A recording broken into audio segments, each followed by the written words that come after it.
Good morning, dear students. Welcome to our English session, especially in grammar lesson, relative pronouns and relative clauses.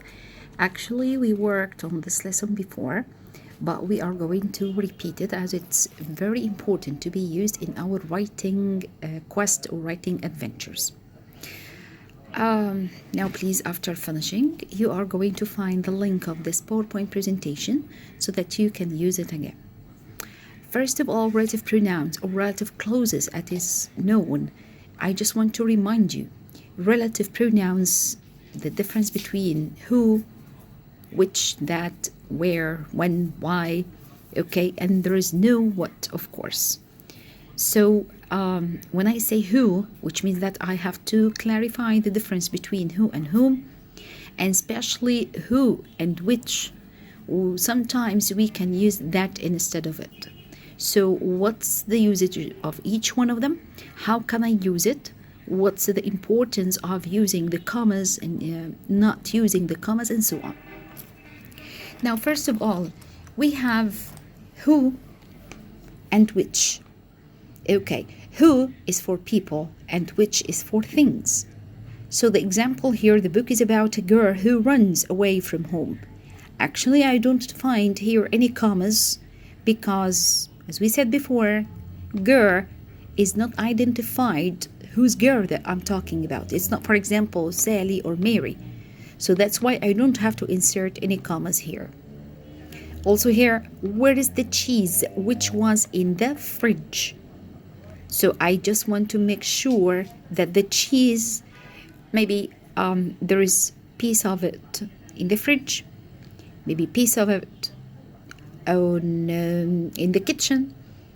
So I just want to really locate it and to say directly the location or the place or the position of the cheese. That where can I find it? It's in the fridge. That's why also here I didn't insert any commas. Then I have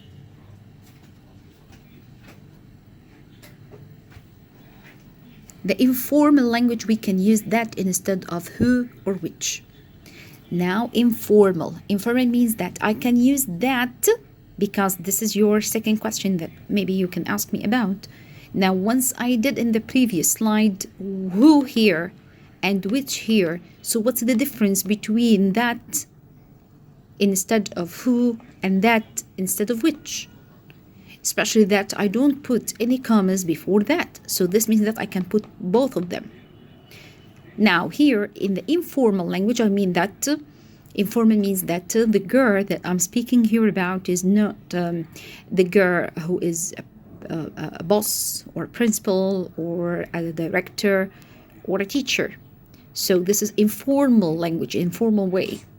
That's why I can put that. So that can work for the informal language and instead of who or which without any commas here.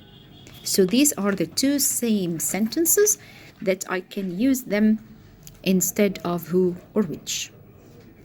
In some cases, we can leave out that. What do I mean by this? For example, here, the job he got wasn't very interesting, which means that I can use here that and I can even remove it. That's why I put it between brackets and say that this is a case that I can leave it out.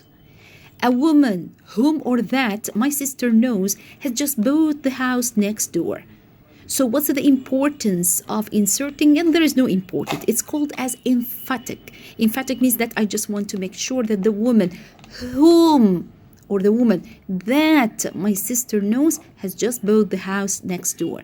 So I just want to make sure and stress on the information. That's why I can insert it here, okay, and I can even remove it. So it's not a big deal to insert it or even to leave it out when it's coming after the subject in the beginning of the sentence. Then I have, we can't leave out who, which, the, and what in relative clauses with extra information that is important. What do I mean by this? For example, when I say Dorothy, comma, who does my hair, then comma, has just had a baby. So why do I have to insert who here? And it's not of course, that's not important that to remove it. It should be inserted there, and I have to insert the commas. First of all, Dorothy is a definite person and it's singular, and I know Dorothy, but that's why I have to stress, okay, who does my hair, not anybody else who's doing my clothes or cleaning my house. So I want to specify Dorothy herself, nobody else. So that's why I'm going to insert the commas, okay, in order to make it clear here as an appositive, in order to clarify who's Dorothy that I'm talking here about. The same here. I lent him The Old Man and the Sea, which is really easy to read. This is the name of a novel or a book. That's why it's written in capitalization, and it's already between the two inverted commas, which means it's the name of a book.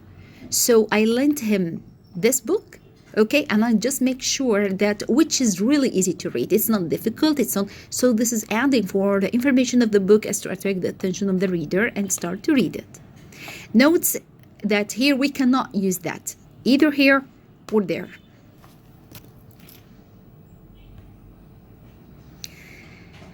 Okay, the following slide here is talking about whose. We say whose for possession. Okay, so we only use it for people that to refer to things. Like, for example, I know the boy whose goal, okay, is to fold or Jimmy. Now take care of something that whose should be followed by a noun. Like, for example, I have a car. I know, for example, Ali, whose car is red. So this means that I have to get here the possession that we are talking here about that belongs to this person. Now, actually, this is the end of part 1 for relative clause. Waiting for the second part for the same lesson. Thank you.